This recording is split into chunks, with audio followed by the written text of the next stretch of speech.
But when you talk about Collins Injera and the game that has just concluded, what's your take? We never started that well in that game against USA, but at least we've been able to settle for the 19-19 draw. Yes, we were watching it with you just before this show kicked off upstairs, and yes, slow start from Kenya. We could have done better, actually, and beaten the United States of America. But the thing is, we began very, very slowly. And the kind of thing about these tournaments is when you begin slowly and your opponent begins fast, then it's you now to do the chasing. And that's what we were coerced to do as a country. So we came from behind and tied the game. That's brilliant. I must commend them for that. But I must also give them some stick for actually starting on a back footing against a side which we were stronger against and against a side that we could have defeated. So we've given away that game, to be honest. And I'm sure our coach wouldn't be too pleased with the boys. He'll commend them, tap them on the back for coming from behind and leveling it up at full time. But that was ours to win, and we've lost it. We've lost it, but yes, so we're talking about that game. It was a tight one because we never started that well. But remember, we also have a different tie. We will be playing against France at 4:48 p.m. We will be playing against France at 4:48 p.m. And then, after playing France, we're also going to have a different tie against England at 8:16 p.m. Talk about France and talk about England. Do you think that maybe we'll have it easy now against France and against England?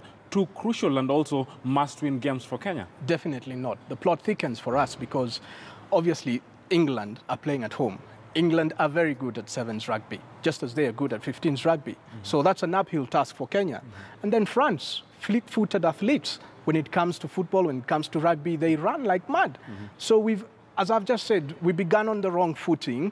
We've done good to draw against the States, but we should have won that game and made it easier for ourselves going into the next two games. But it's going to be harder for us. But we've got potential. I think we can do it. We've got enough gas in us. You've seen Collins Injera running rings around the States. So it's ours again to win, I suspect.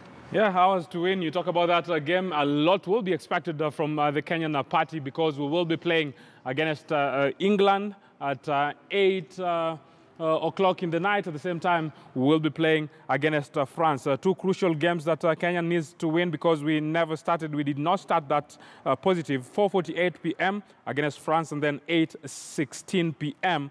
that tie against England. We hope that the Kenyan Chargers will have what it takes to win. But when we talk about the Kenyan Chargers, we have Humphrey Kayange. He's been an instrumental part for this Kenyan team. You talk about the 7th team and also the 15th team. But now he's saying he is taking a rest. He's quitting rugby. I know he will still be in rugby just somewhere. But this is what he posted on his Instagram post. And what's your take? He has been a nightmarish opponent, and people were sometimes facing him used to be troublesome, but for him, he's done good. He's also done justice for that shot that he's done for quite a number of time. First of all, let me congratulate President Kibaki's government because they awarded him the Order of the Grand Warrior. In 2010. Yes, and as they did to his brother Collins Injera.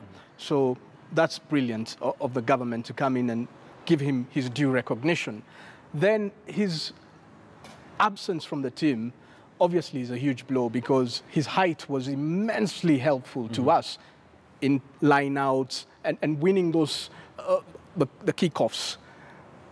So that's an area that we are really going to scratch our heads going forward. Should Mbaka win that for us, or what's the way forward? Because that height is not easy to replace, especially in rugby. Then his experience, his initiative, his ability to see things that are invisible to the naked eye and make the most of them, emanating in tries for us and huge wins. His absence is going to be felt, but it was always going to come. As I said in the opening session, the man is 35 years old. In fact, he's done more than his fair share for country, and I must commend him, not condemn him.